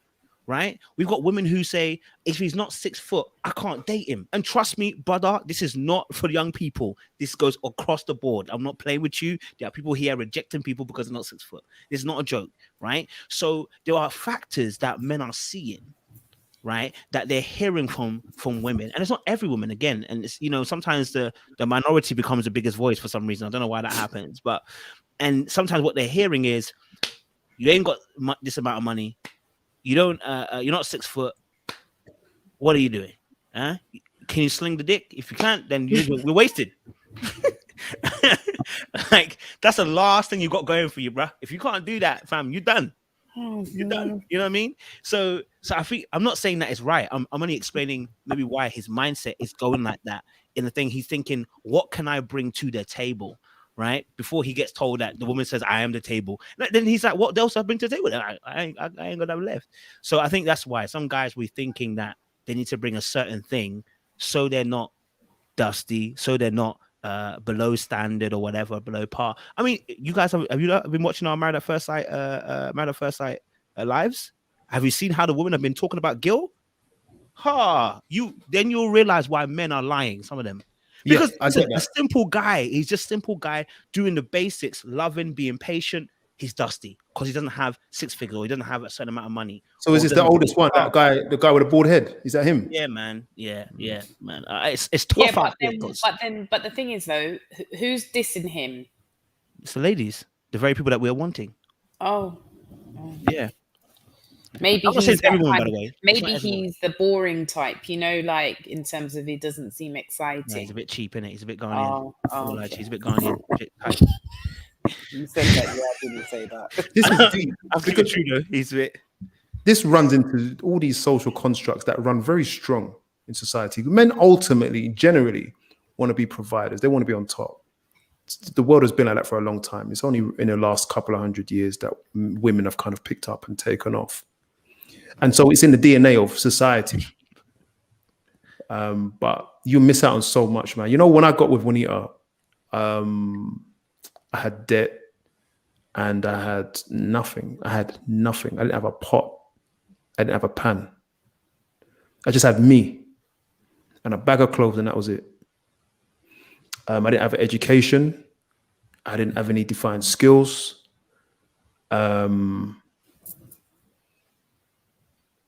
I guess that's an encouragement to say, forget the money, forget the status, brother, come as you are. Ladies, don't look at the money too much, please. Don't be looking like you just want to be looked after. None of that really kind of saved a marriage. None of that makes anybody happy. The only thing that's going to make you happy is the relationship you develop with each other. You know what I mean? I am that guy that people are running from. Yeah, I'm a nice guy, but it's not enough. Do you know what I mean? It's not paying the bills. I'm gonna be honest with you, guys. I'm not paying the bills. Nice guy's not paying the bills, because I'm not gonna lie. So I can't deny the woman that. You know what I mean? I'm gonna be honest with you. I actually agree with some of the stuff they say. I'll be honest with you, because we are in 2021. Okay, Curtis, what are you saying? I'm saying. Listen, I'm saying this. Okay, unfortunately, the bar has to raise because the women have raised the bar. It's just that simple. Because where have they raised it to?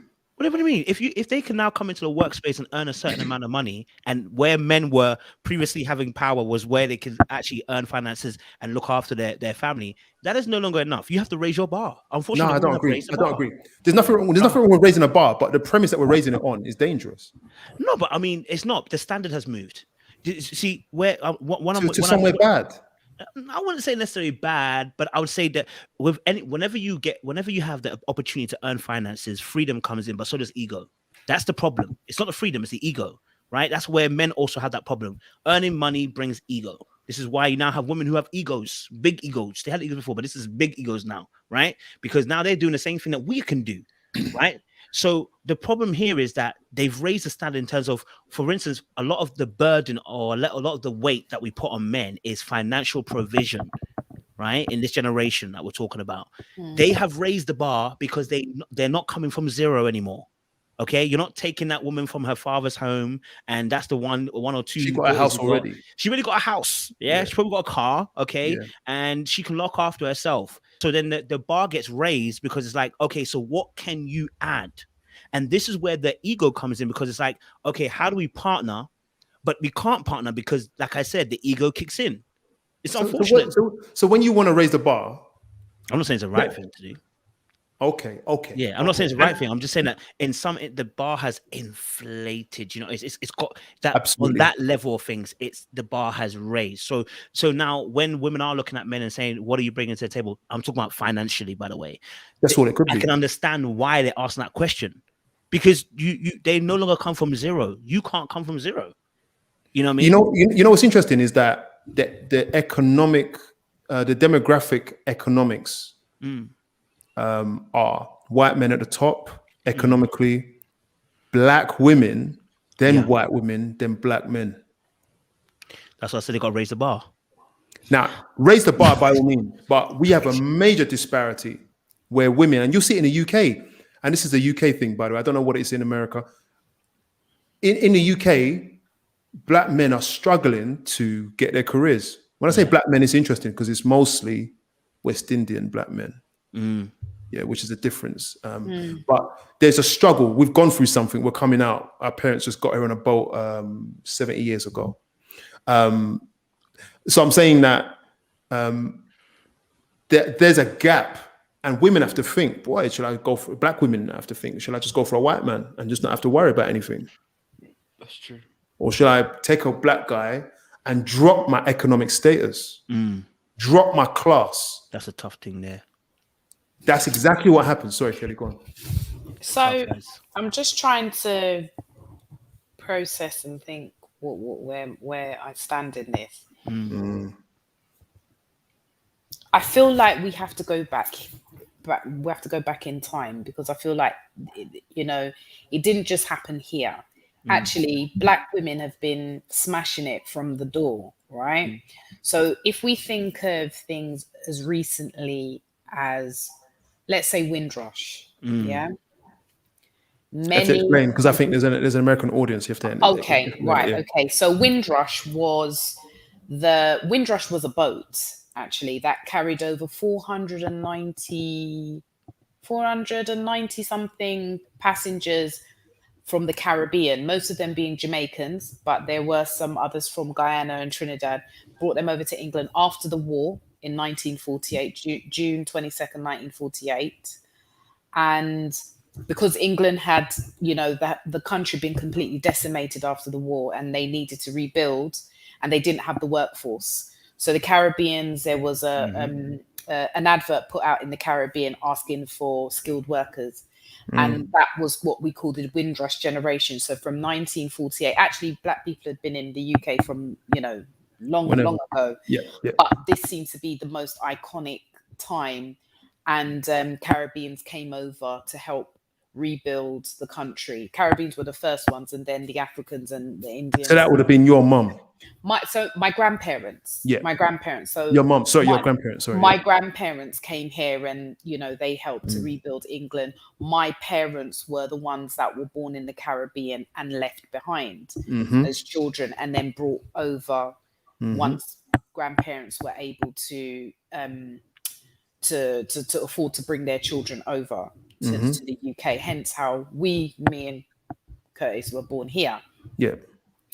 So a lot of women they trained as nurses. They were quite highly skilled women that were teachers. My grandmother was a teacher in Jamaica. When she came to the UK, her qualifications weren't even recognized. She had to start again, work in a factory. Yeah. And then built herself up and became, I think she ended up becoming a PA, and, for, quite, big companies in the city. She had a very, very good career. My grandmother earned more money than my granddad, who was a skilled laborer, but she still earned more money than him. My other grandparents, my grandmother was very, very skilled. My granddad ran a construction business. My grandmother, was the wind beneath his wings, in order to help him, with his business. He could never have succeeded without my grandmother. There are lots of women who, some of them where they had really difficult relationships with husbands and partners, ended up having to raise their children, but also having to work. And a lot of Black women, you know, especially in the Caribbean, they did well in the NHS, in children's social care. Those were the main settings where you would find those Black Caribbean women in those public services. And they were smashing it, but the racism was really trying to keep them down. And I think that, you know, in terms of how they were able to keep themselves at a level where they were able to keep a roof over the head and, you know, raise the children and try and keep them out of trouble. Yeah. That wasn't an easy task to do, but they did it because they had to do it. Yeah. So if we're thinking about, you know, how women are raising the bar now, I think of my grandparents, my grandmothers, my mum. You know, that's the lineage that I come from. You know, my mum and dad divorced when I was 15. My mum was the one that was working 3 jobs to pay a mortgage and to raise 3 children and keep us all out of trouble. And she did. And she raised successful people. So we look at, you know, where we're coming from and we're like, right, we've got a responsibility to do better. You know, I've now got children, my brother's got children, and we're trying to do better, you know, and trying to break through that glass ceiling. It's not easy. With Black Lives Matter now, I think, you know, we're now busting open the doors now. Do you know what I mean? But I think that, you know, we've been walking this walk for a very long time, and often we're standing on the shoulders of ancestors and standing on the shoulders of other, you know, Black people, not just Caribbeans, but Africans and, you know, even Indians, you know what I mean, that have come through, and we're trying to do better. And I think now we're in a society has changed so much now. And I can only say, as a woman, we've got to fight through, because I'm not going down like that. You know, I'm not going down like that. But for me, it has to be, somebody has to be willing to build with me. You're not expecting them to, you know, it's great if, you know, if the bonuses are there and people have got cribs and, you know, successful careers and whatnot, it's great. But it's, are you able to build an empire as a unit? I'm telling you. You see, are you able to do that? This is the Black history discussion that needs to happen. It's not, I don't just want to talk about how great some people were back in the day. I did that today, right? I don't want to just talk about it. I want to talk about how we're going to build our empires, our little home communities. You're a single mother. How are we going to work that? You want a man, you have a right to a man, Kelly. You now your choices now are about either building or tumbling down. Because as a Black woman, it's not a joke. I mean, things are changing now. Every movie and every poster I see has got a Black woman in it with an afro hair. I ain't never seen this before, right? Afro's actually in fashion now. Straight hair is coming out of fashion now, right? Absolutely. Black women have been through a lot and we market. We can't even just look at slavery, but if we look at the point of slavery and look at the stories that my grandma told, and she had a husband that was just no good. And she's raised the kids in the face of her racism and all that. But if she had to choose again, she would have to choose someone who's going to build with her. And that guy might be working in McDonald's.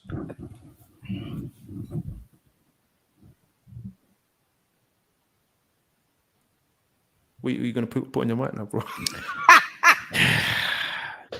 You know what? Yeah. Oh man. He might be working in McDonald's, bro. He might be, but you know what? But he could be studying. He's working there part-time while he's studying full-time. Yes. Then I need to see that there is some level. Even me as a man can see when I'm looking, I'm like, no, there must like, you can work at McDonald's, that's not a problem. But there must be some level of you having vision and goals and being driven. Do you know what I'm saying? To achieve more than just being a McDonald's, right? Because let me be honest with you, I think, and again, this is what I'm saying, that I think there are, you know, I think, you know, there are different things for different people, right? But I think a majority of men need to sit on the bench. honestly, I think we need time to sit on the bench and figure Why? ish out. Yeah. Because Yeah. for a lot of us men, especially in this modern era now, right? You need to be able to figure out what you want to do. So there's a vision and there's a goal and there's a destination, right? So that gives you that, so that you're not aimless, right? Because there's a 20 to 30 that 20 to 30 period where we can be sometimes aimless, and then it clicks at 30. And it's because at 20 we never were told or never really understood how to really be driven, or how to see ambition, or even how to even see that there is something at the end that we want to do. Do you know what I mean? Mm. So something that my dad used to say to me is, always have a dream. Yeah. And it didn't click until I got to 27. What he really meant by always have a dream. You know why? Because there was no blueprint to what this have a dream is situation. Martin Luther King had a dream, right? All right. But he had a plan. He did some actions behind that. I didn't know what the heck the dream was going to be. You know what I mean? And so I would let me put myself in his shoes. If there was a man that was me at 20 and my daughter was marrying him at 20, she's not marrying him. Not because he's not bad. Listen, I was a good youth. I was all right. I mean, apart from the stuff I was doing madness, but I mean, the other stuff, I was good youth. I was educated. I was smart. I knew about myself and everything like that. But there was no real goal. Like, do you know what I mean? Yes, I'll go and get a career job, work in Barclays or whatever, but there was no real goal. I agree. Do you see what I'm saying? So for me, it's like it would have to go beyond even just he's a good guy or whatever. Where's that drive and everything like that? Where's that coming from? And I think that's maybe a men's conversation with other men's that we deal with in our society as well. But I think a lot of us, I'm not saying every man, this is not fit for every man. I think a lot of us need to sit on a bench, okay, and figure where we want to try and go to, right? Yeah. So that we have a goal, so that we can start working towards it. So I'm not saying that it can't work with the man at McDonald's.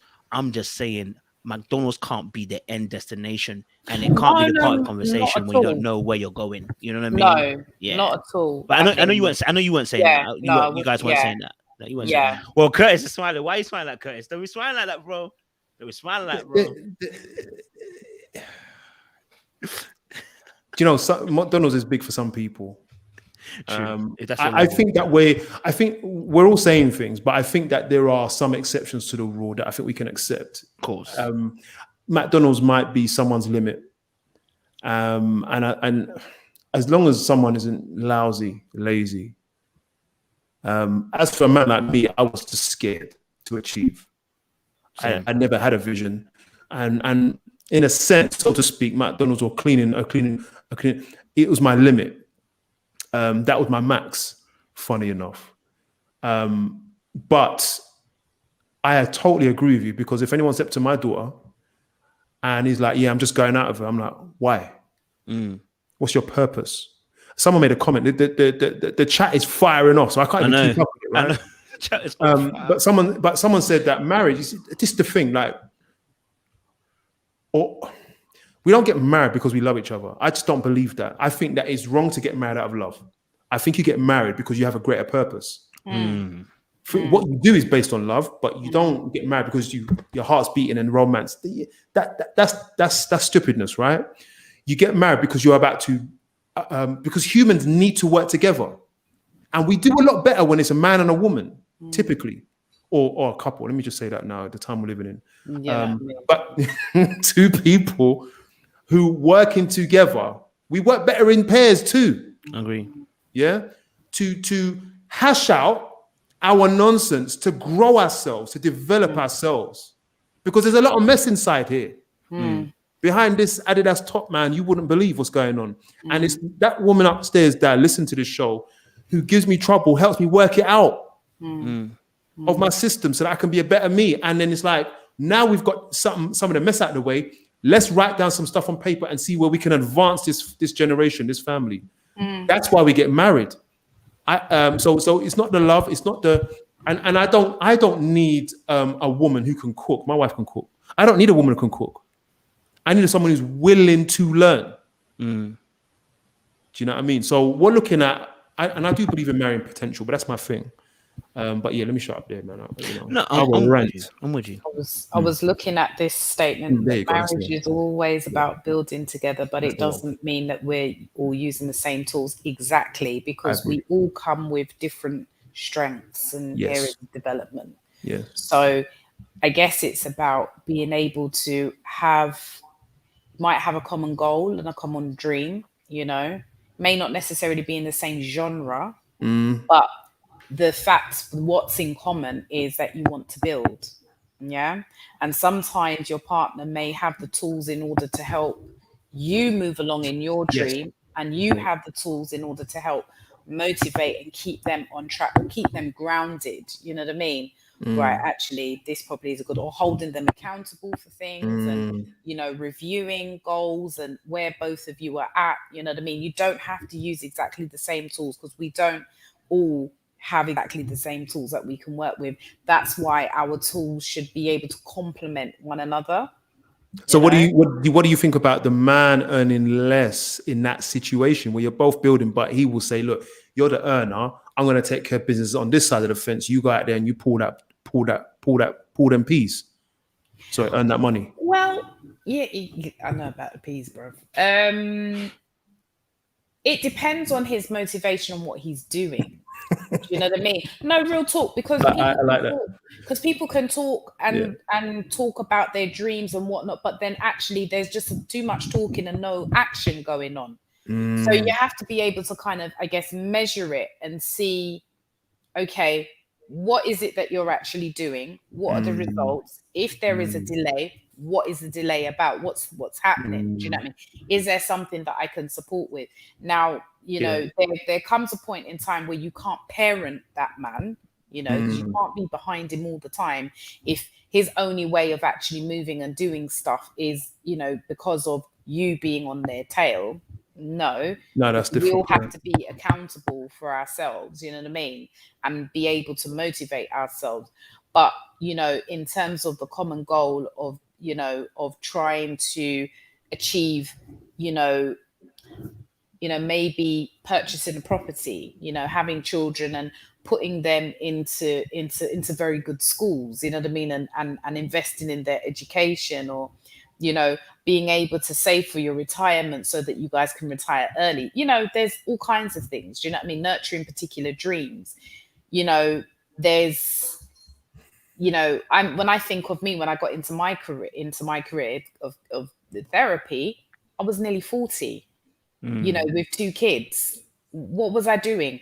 But I had to. So it meant that, you know, I had to take the lean in order to be able to, you know, to get to the other side. And that wasn't easy. You know, it was very, very difficult. But why was it hard? Because I had to pay out a lot. You know, training as a therapist it's not cheap at all. You don't get student loans. You have to fund everything yourself. Oh, you've gone all funny, Curtis. Again. Oh dear. Yo, his internet is on press. Oh my gosh. God, sorry, say that again. Can you hear me?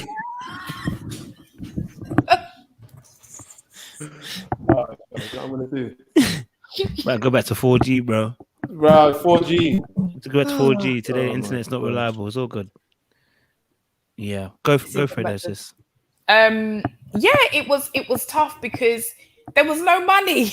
You know, there was no money whatsoever, and 2 very, very young children. You know, and you know, there were times when I thought, boy, I don't know if I can really do this. Do you know what I mean? I really don't know. But you know, I guess for me, the discerning thing for me was doors and windows of opportunities were opening. So that's how I then thought, if it's not for me, then I would be struggling to try and open these doors. But the doors were opening, even though I was not in a position to be able to kind of fund things easy breezy like some of my other classmates. It was nothing to them. You know, I had to work, had to work the same amount of hours. I then had to fit placement in, had to do the work, had, you know, my 2 very young babies, you know, it was hard, you know, so, but a decision had to be made, you know, and I'm thankful. I'm thankful because I can look back at that time and say, boy, that time was hard. But, you know, where I am today, I wouldn't be here today had I not have gone through that period and had I not have had that support to help me through that period. Do you know what I mean? So I had a dream, I had an ambition, you know, again, it was something that I had to, you know, really discern and pray whether, is this really where I need to be? I need to make sure that this is proper before I spend all these thous, you know what I mean? So, yeah. Trying to build a little empire out here. There's 2 last questions quickly. Oh. We'll answer these really quick. Last 2 questions real quickly. Why do women get so offended and triggered when they're asked what they bring to the table, especially black women? I don't have a dog in this fight. Some But you know fights, what? I just don't have a dog in it. I just don't have a dog in it. You know what I mean? I think it's a really bad question to ask. I don't like the question. The question is,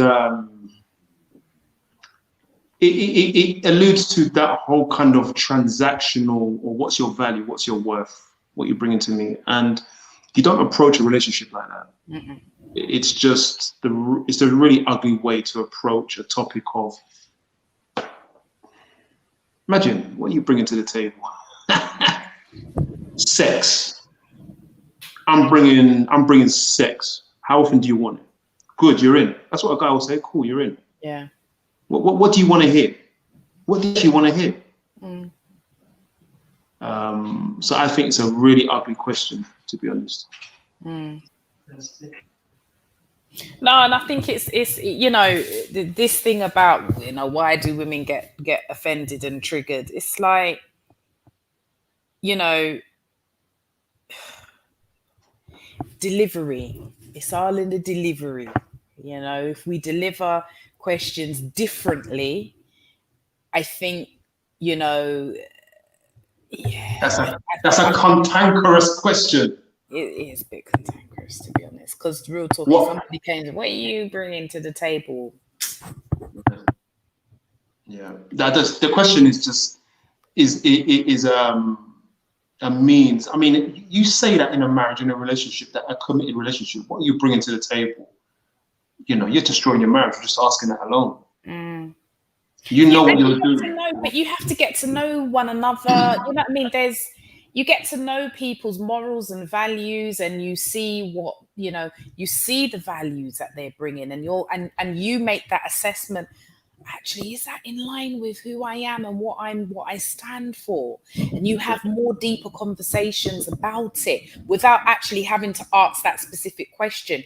You may see the evidence of it and you're like, yes, this is what, you know, and, you know, this is what I'm looking for. And then as you start to get, you know, more serious with your relationship, then more questions starts to open up. You know what I mean? You start to ask more pertinent questions about, you know, where you'd see yourself, what's happened so far. Because like I said, in the first few months of a relationship, people are bringing a representative of themselves. It's not actually them yet. You know what I mean? It's not them yet. So everyone is on best behavior and is popping their collars and, you know what I mean? Yes, I'm this person, I'm that person. But actually give it 3-4 months, you know what I mean, down the line, when everybody is now, you know, fully letting go and you know, the representative now starts to fall away and the real person is showing, is that this real person here, is that the person that I can see myself with? You know? A better question to ask is, what can we build together? How can we be productive? How can we make 100 grand? Let's write it down on paper. Don't ask me what I'm bringing to the table. I'm not your partner. I'm your wife or I'm your girlfriend, and we're here for life. What are you asking that question for? We're not in business. Do you know what I mean? We're in a if you like, you could say a covenant. You can use another word if you want. That tells you a lot about your purpose. And then I get on my feed. There's forums with guys who are attacking girls. A lot of the time, these girls are strippers or rappers. They don't have their ethics sorted. Their parents didn't give them a good, strong base of ethics to function. So it's easy to take advantage of them apart. But women who are, or you have couples who culturally building together is in their system. You can't ask them questions like that. They're built for this game. They're built. Some cultures, like us in the West, we're damaged. We're good at this. Other cultures are built for marriage. How are we going to do this, bro? Yeah, someone calling you. Yeah. How can we build this? And so that's a Kevin Samuels question. Do you know what I mean? Why do women get so irate? Because it's an irritating question. What if the guy has a really good job, makes good money, but he has bad credit? Bad credit. Should the girl not consider him as a dating option?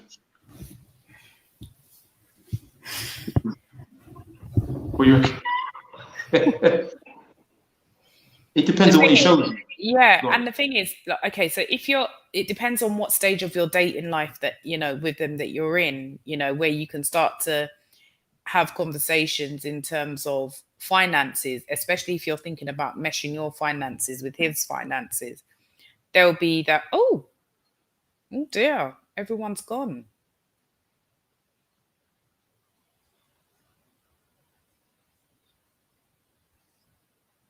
Oh goodness.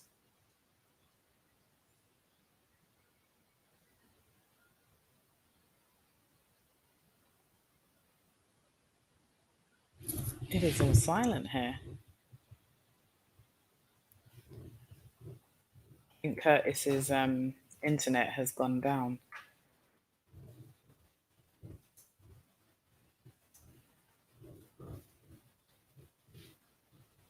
Right. Anyway, I'll just continue with it. So it does depend on on how far you are into your dating, how far into dating this particular person that you're with. Now, there is something about, you know, trying to understand people's spending habits. You know, what is it that's causing the bad credit? That's a conversation that you need to have.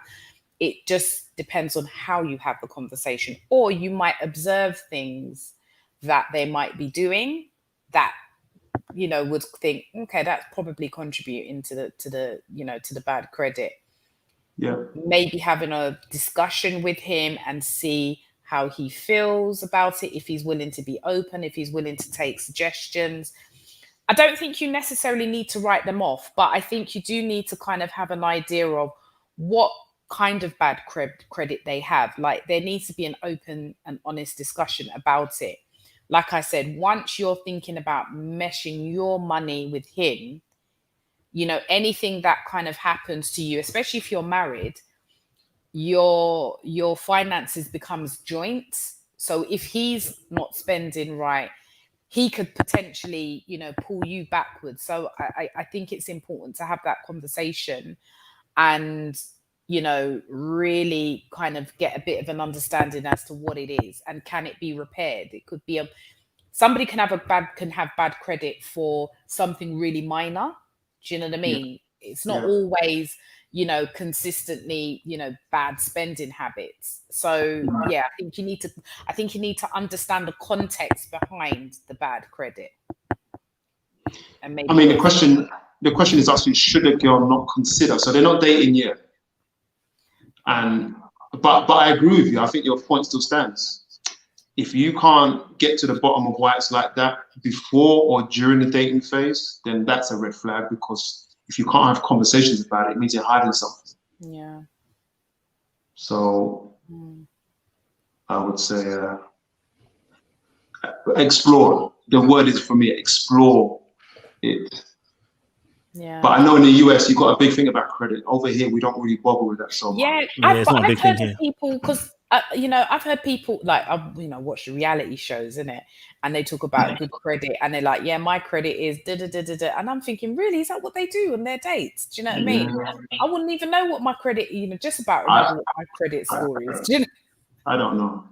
You know what I mean? So yeah, so I think culturally it's different. I think over here we may not necessarily be our first point of call. Do you know what I mean? Or wanting to know what's your credit score. It's more when you're looking to buy a crib together and you're like, yeah, what's your credit score? You know? That's it. But yeah. Amen.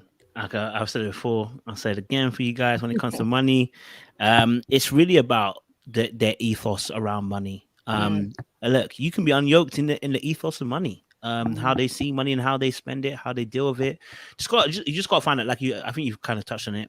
What is the bad credit? You know, what is the source of the bad credit? Is it spending, or is it a failed mobile phone bill that was 4 years ago? Do you know what I mean? Because these in the UK for us, like things like that stay on your account for 6 years. You know, they can send you account 6 years. So you could have bad credit for the next 6 years. Do you know what I mean? Was it a parking ticket that you missed? Was it and you know what I mean? Stuff like that can happen, or you could have a bad period in your time. You know what I mean? Where in the past it's affected you. Maybe you had depression or something like that, and it just affected you in that moment, and it affects you for the next few years.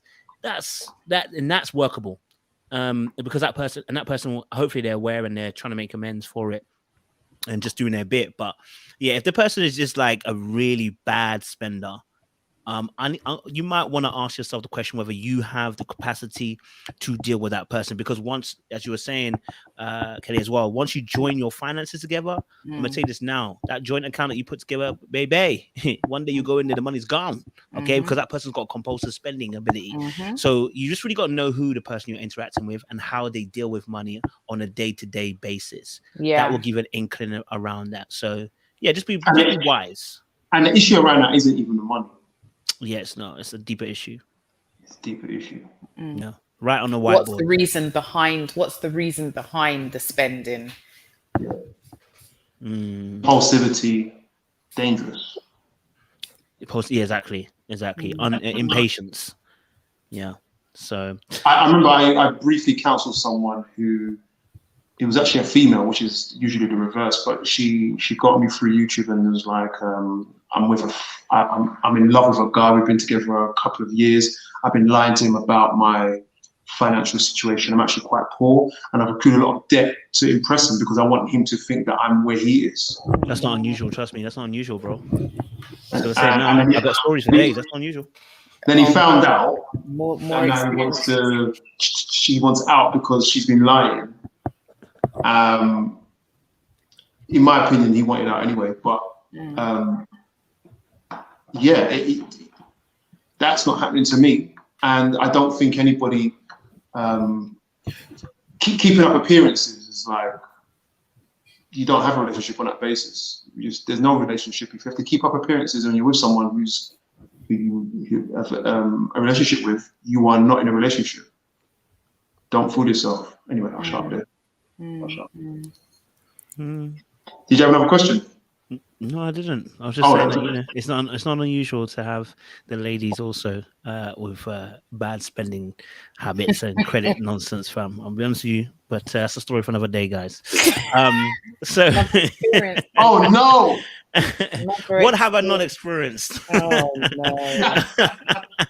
What have I not experienced, eh? So I know. I mean, I know what you're talking about when you say that. So yeah. Okay, so because we reached a 2-hour mark now, so guys, audience members, thank you so much. Listen, next week, make sure you send us your dilemmas ahead of time. If you wanna share your dilemma, or you've got something that it's on your mind, you want to share with us, send it to the email down below for next week's session, and we'll get it popping, And yeah, it's been a good session today. It's been enjoyable, So just make sure you guys take the wisdom that you need from this situation and apply as and when needed to you guys. But I'm gonna let my guests do an outro. Yeah, an outro, so they can let them know where you can find them and what they do, etc. Just a little bit about them. So, Kelly, give them a little outro for yourself. Oh goodness. Okay, so my name is Kelly Broderick. and I am an integrative therapist that works with adults, individuals, and couples. And you can find me on Inner Transitions on Instagram. You can DM me. Sometimes the messages don't always sometimes come through on time, but message me and persistently. My phone is better now, so so you can always ask me any questions or just inquire about my services. Okay. Likewise, I mean, this is Marriage UK. You can get us on Instagram, TikTok, a little bit on YouTube. Oh wow, you're smashing it. Yeah, I'm trying to smash it. And we offer a similar service where we counsel individuals, life coaching as well. We're working with people for many years in our professions, and we're imparting that to couples, singles, divorced, married, whatever. If you need help, if you need that support, let us know. And again, Kelly and Kojo are just as good, if not better. So I appreciate your time, people. Thank you. All right. Guys, thank you so much, Kelly and Curtis, for joining us today. Audience, make sure you have a good day today. Again, if you have a dilemma, send it in to us so we can get it for next week's episode. But until then, we will love you and appreciate you. Stay locked and stay loaded.